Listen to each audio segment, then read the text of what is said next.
mandat de là. Risu nana exploration kun folo mun ga offre d'exploration est don. Avion binani anana. Avion une tour de ko Mikoya Gurevech. Mikoya Gurevech. Mikoya Gurevech. Mikoya Gurevech. MiG allez MiG 29D. MiG 29 est un vol folo qui a djien kono. C'est fait le mois d'octobre 1977. Le Russie a récupéré quelques millions en 1983. MiG 29 n'est pas gagné. Avec bombe monta au 5000 kg de ma. Nous 5 tonnes de bombes à Bodeta. Missile Woro à Bodeta. A bien de Bekalali. Wallah, on est sous terrain français. On est sous région Pérédo. Quand la Kanakabla. En coopération, nous assumons une vision juste pour que c'est juste pour que le Mali puisse récupérer sa place de leadership en armement. Donc, au barreau de la livraison comme Folo Beke, au des cargos nana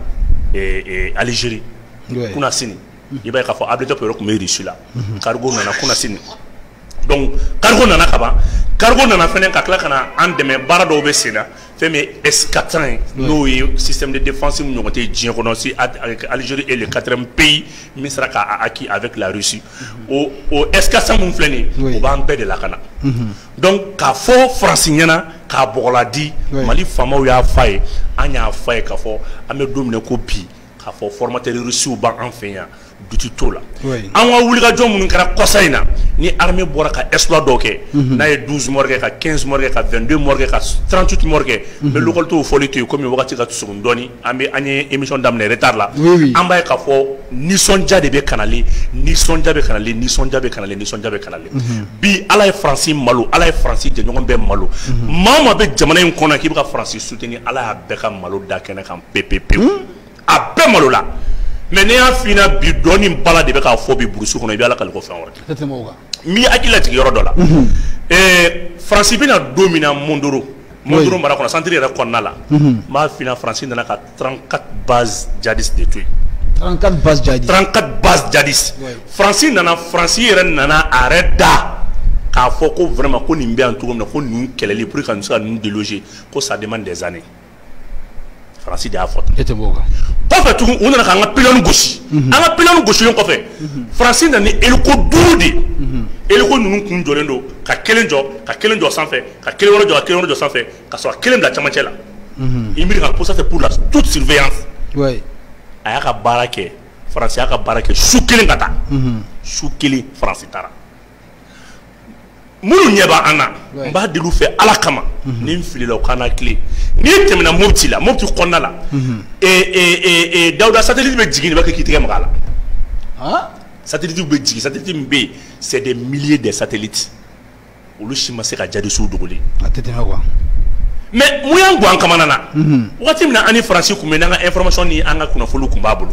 français kumba fo anga surasuma na nyawala ala te Mali wallahi Mali maboyo do nge Mali ni ma fara Mali na ala bi malu France wallahi France bina doni zin ko Mali doni ngalaw ala doni ngala beteme Mali la kele masa bakile ani keme duru anaku ngaya fe a be boronga jamana en khona fa walju ba walju den walju ala bo Mali la Siri Murukan Siri Murukan o denko Murukan o denko Siri Murukani o bako e dili umi o te fa walju ba walju den walju ala o bo an fe ya dugu in barkalen do ka surtout France ba kele ke Europe na no e centre i ba bili kuna doni bay bet me nay France c'est-à-dire ne kumena aba fo comment on est zone ma ko bon ko e janfa kum barka ka bon dara ma nyefie naka sa dit jadi sou repéré après jadi sou bla 40 peu ou 10 cas 20 heures faut 4 heures faut jusqu'à 4 heures du matin ubina dondon ni mouvement parce que aller dans un mode de se vidéo là ni mouvement repéré là PC tactique pas faut ko akoni mu français ko no ko zonzande do ko mo keleni do nous me don kana do nga kangono nous donnons nga kangono à 4 heures du matin on va sur le asso follow free dara nous asso follow free mamina est-ce que ba donc nous yo quelque mamina ante de riposte ya nous le type de sommation nga me riposter oroni bela wa sur les centaines be repéré on va d'abord comme quoi u ka minnu bɛ kɔfɛ olu bɛ tiri kɛ n'olu ye tiri kɛ anw bɛ riposte min kɛ sisan o riposte kɔnɔna la France jadisiw b'anw ka sentinelle bɛɛ repéré o y'a sɔrɔ ka mɔgɔ dɔw donna kan kɔnɔ olu daw disi kan avec la complicité de la France n terikɛ waati min na anw bɛ avancer k'an bɛ tiri ninnu kunbɛn o y'a sɔrɔ u ye sentinelle ka position bɛɛ ta anw bɛ tiri k'an bɛ avancer tuma min na dɔnni bɛ bɔ anw kɔfɛ kan kɔnɔ n'an binna ten fɛnɛ n'an ye PC tactique wele a karisa an binna olu bɛ Faransi de wele Faransi b'a fini jɔ n k'a sɛgɛsɛgɛ fɔlɔ a b'a ka satellite orbite bila ka jigin k'an to yen tile kelen fo 48e jour Faransi bɛ sɔrɔ k'a fɔ ko ouais ko avion ka wuli sisan ko yɔrɔ ka ɲi sinon a b'a fɔ ko ni avion wulila ko avion était à la portée des missiles ko missile bɛ se ka avion jigin i bɛ kɛlɛ kɛ tan cogo di i bɛ kɛlɛ kɛ tan cogo di u ye zonzani baara de kɛ tugun ka zonzani u y'u da ko zonzani tugun anw ye Faransi bila o olu t'o kalama. Donc ça mais Russie bɛ yan nɔ. ne ko de ɲɛf'i ye sisan o Russie nalen sisan u y'u ka système nin kɛ quoi u y'u ka système nin kɛ u ka éclaireur minnu tun bɛ dugu kɔnɔ tuma bɛɛ u bɛna fɔ armée ɲɛna Faransi ka pion kelen bɛ k'an ka population infiltré u bɛna fɔ an y'u ye nin yɔrɔ la u baden bɛ moto sanfɛ k'aw la paniquer. Ah, mais en jeunes officiers ou les jeunes capitaines, les jeunes commandants qui sont sur le terrain. Nous avons une fin de formation. Il est sur cette étude, nous avons consulté le refouetté. D'accord. Dara ou Daoud Zerkana. Ou Daoud Zerkana, Mamina, ou Bekanale, ou Bekanale, ou Bekanale. Anou te fou de la Kangono. Ou de la Kangono, y'a sur Ambora. Il va quand même armée cantonnière. Ou donna kuma mina mais yo tir de semence son gauche yoro mina est-ce que ba do mo kuma ou yo tir gauche tout mo kuma ou ya gauche tout mo kuma ou ya gauche tout mo kuma ou yora avancer là anya dafiru dala RFI o de fo dongo quand exercice sommaire ke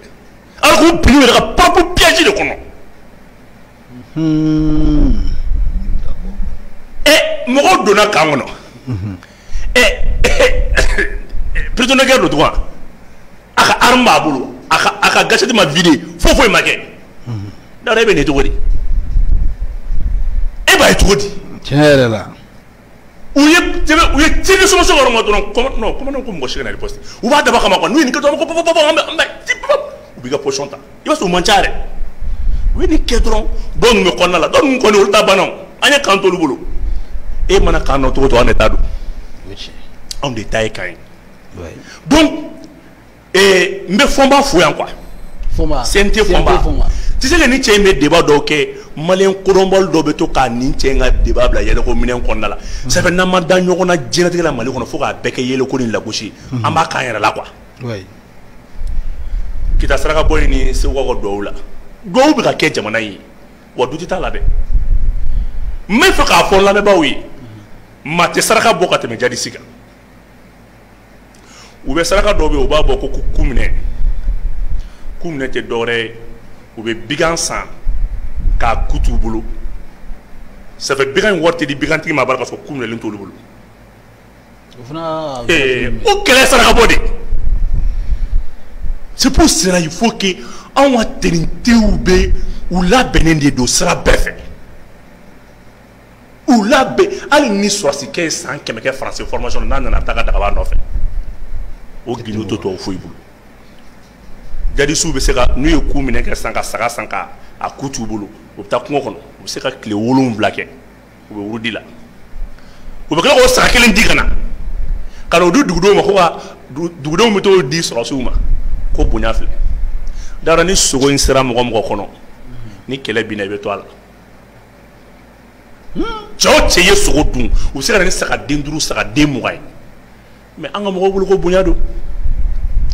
tete menna o saraka saka nunun bɛɛ tigɛra